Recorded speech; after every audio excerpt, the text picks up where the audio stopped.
All right, so what's going on today? So, it's been a while since I discussed it with somebody, but basically, I've been dealing with some conflicting emotions. My grandmother passed away about a month ago from a heart attack. She lived until she was 71, and, she was technically the only grandmother I knew because my dad's mom passed away before technically I knew her. She passed away when I was 2. So this grandmother was like the only one I really like remember. So, having her my entire life, it was kind of important to me. So when she passed away, I felt like I just kind of shut down for a little while and didn't really talk to anybody. So I just wanted to talk to you and just get it off my chest and see if there are some ways that I could just get past it, because this is the first time I've actually talked about it, like I said. So maybe there are some things that I can do just to help ease the pain from now on. Yeah, well, I'm glad you came to talk to me about it. Were you guys super close? Yeah, we were super close. She actually lived with me for a couple years when I was in middle school. Um, my mom was going through some stuff and she needed some emotional support. So my grandmother came in and moved in with us just to help her out a little bit. So she was really important to me growing up, and she taught me some really important life lessons that I think I'll never forget. So yeah, she was super important to me. What are some happy memories that you have with her? Um, some happy ones that I remember. I guess you can say they're not really like happy, but like they're super funny, right? She was a super funny person. Her main goal was to make people laugh. So she would always like to tell a joke, or she would have this super like dark humor that only like she would understand or we would understand. So, she was really into horror movies. So she would make like jokes during a horror movie, or like something that would only be quirky to say in the wrong, like at the wrong time. And she did have no filter whatsoever. She would curse whenever she felt like it, even when it was the worst time too. But that was just her, and we definitely accepted her for it. It was just the best thing about her, to be honest, that she didn't hide herself from anybody. So Yeah. I think just being around her and having her talk to you in general is the best part about her. So, since you grew up with her, do you find that you have any, traits that you picked up from her or personality, like, like little things that she did or whatever that you have as well?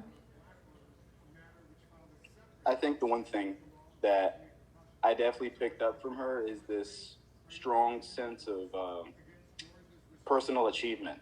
I guess you could say I don't like asking for help, right? And that was the thing that was really strong with her when her husband passed away, like early in their lives. Like my mom was 13 when he passed away, and she raised her along with 4 other kids. She had 3 daughters and 2 sons that she raised on her own, working 2 jobs by herself. So she was basically being a super mom, and she didn't really ask for help from anybody. So it's one of the things that I guess I heard so much of that I just inherited and decided, it really develops this strong sense of character for yourself. So maybe doing things on your own is the best way to go about it, but I also have to learn to ask for help too. So it's something I'm working on.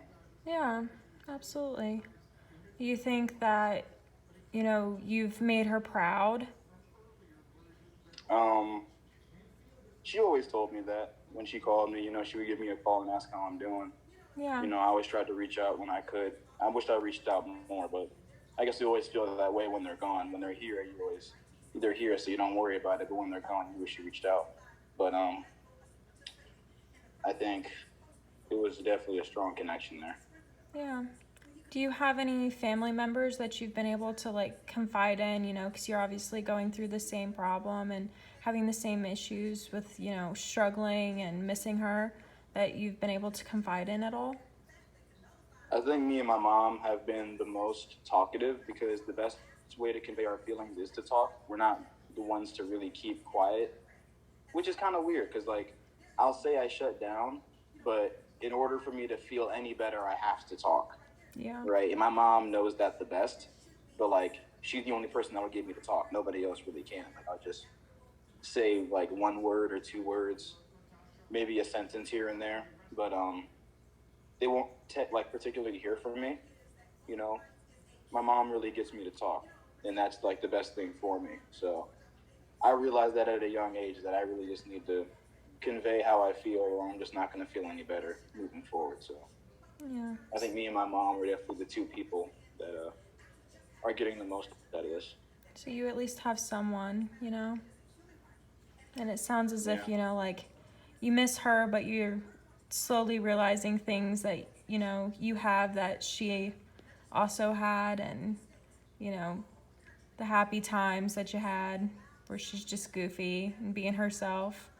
Um, um, I don't know what else to say. Well, I think the one thing that I just wanted to get off my chest for one is just making sure that you send as much love as you can, Yeah. and make sure that they know that you love them, because that's one thing that is just most important. Like I said before, it's like when they're here, you don't worry about it. And I always told myself that she's not going to be here forever.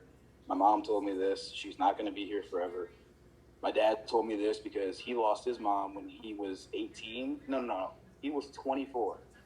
He had just came back from basic training in the Army, and he had stayed with his mom for like a couple months, and then she had passed away from colon cancer, like I think a week after that. And he felt like he didn't reach out enough when he was in basic training. So